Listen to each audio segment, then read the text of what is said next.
अदा अस जुड़े जो केड़ो ॾोह कयो आहे जो मिठाण में की नथो वेहे। अदी आ जे करे मोह त पंहिंजा पूरा जोर लाथा पर की न परतो। पर अदा असां हुन जी केड़ी हड़ खाधी आहे जो ईअं तो रॾी हणे। अदी जुड़े जो चोण आहे त ए सम मूं घुरियो मुख कहण लाइ थो ॾियूं। मोह घणा ॾींहं उन कना पुछ त सही असां खां हक़ केड़ो तो घुरे। अदी मोह त मोह खे जाम समझायो। अदा जे हरिया भरिया ईअं तो करे त वेठो धूड़ पाए।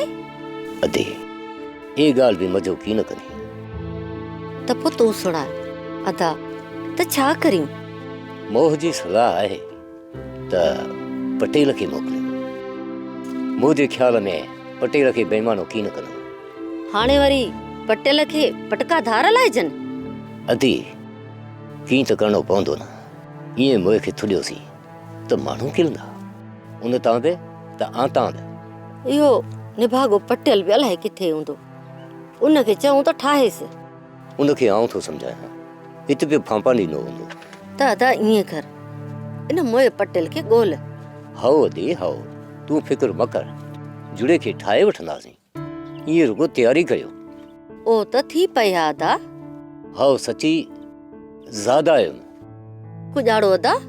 मिठाण सां गॾु ॾींहं बि चिटा कंदासीं। हाओ अदा हाओ तारीख़ मुक़रर कंदासीं। पां पुट बूरे खे अणाईंदासीं। हाँ बाक़ी उन खे हिकु साल के न पो करे ॾींदासीं। भीड़ा भीड़ी थिए हाँ त ईअं ठीकु की न हो गया। अदा वरियां जो हाल कीने धीअ सुखा के बटूल बि ॾियणा आहिनि। हयार त उहे कीने। अदी रुगो मुखी जे घरां पुट थी परणाई। हाओ अदा धीअ सुखा के वरी साल न पोइ थारींदासीं। हा अदी जीअं आ खे भरप में अचे। पर चङो अदी आऊं हलां थो मुंहिंजी पटेल खे ॾिसां। हाओ अदा हाओ।